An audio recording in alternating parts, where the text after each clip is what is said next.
পানি ছেড়ে দিয়ে বলতেছে, হুজুর আমি বেয়াদবি করে ফেলেছি, আমি এসে বলেছি, আপনি বলেছেন 3 দিন পরে আসতে, তারপর আমি এসে পড়েছি, আমাকে ক্ষমা করেন। খাজা আজমির বলে, কিরে আজকে খেয়েছিলি? বলে, হুজুর আজকে এক লোকমাও ঢুকেনি, এক লোকমাও খেতে পারিনি। মঈনুদ্দিন চিশতি খাজা আজমির বলে, আমিও এক লোকমা খাই নাই, আমিও এক লোকমাও খাই নাই। আজকে ঘুমিয়েছিলি? বলে, হুজুর আমি ঘুমাতে পারি নাই, চোখ তো বন্ধ করেছি, ঘুম আসে নাই, ছটফট করছিলাম। তখন খাজা মঈনুদ্দিন চিশতি বলতেছে, ঘুম তো আমারও আসে নাই, আমারও ঘুম আসে নাই তোর জন্য।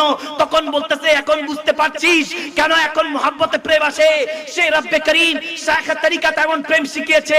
সে রব্বে করিম ইদাহু যুকিরাল্লাহ, এক আল্লাহ, আল্লাহ বলে দিয়েছেন রাসূলুল্লাহর মাধ্যমে, যখন তুমি এক আশিক আরেক আশিককে দেখে আল্লাহর কথা মনে পড়ে।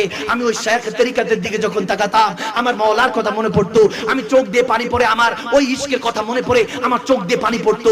এখন বুঝতে পারছিস যে প্রেম কাকে বলে? তখন বলতেছে, হ্যাঁ এই অবস্থা দেখে মজলিসের সবাই চোখের পানি ছেড়ে দিল যে কি मंजर। अरे এরকম যদি मंजर হয়, ये तो था शान खिदमतगारों की, ये तो था शान खिदमतगारों की, सरदार मदीने का आलम क्या होगा। अरे এটা তো খাজা মঈনুদ্দিন চিশতি শান, তেনা শাগরেদ শান, এটা তো খাদেমদের শান, सरदार मदीना का आलम क्या होगा। রাসূলুল্লাহ শান তুমি এখনো জানো না বান্দা, মদিনাওয়ালার প্রেমে তুমি পড়ো নাই।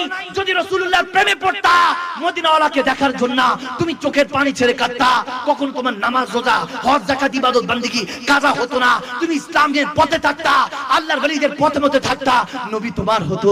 দুনিয়ার চোখ এখান দিয়ে বন্ধ হলে হয়তো রব্বুল আলামিন ডাক দিয়ে বলতো, ওগো নবী মদিনায় কি করছেন? জান্নাত ওই আশিকরা, চাটগামের আশিকরা আপনাকে স্মরণ করেছে, আপনাকে ডেকেছে।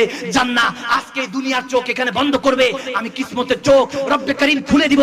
আজকে যান মদিনা থেকে তার ঘরে যান, তার স্বপ্নের মধ্যে যান, মানরানি ফাকাত রাল হক, আপনি তাকে দিদার দিয়ে সিনাকে মদিনার আয়না বানিয়ে দেন। সুবহানাল্লাহ।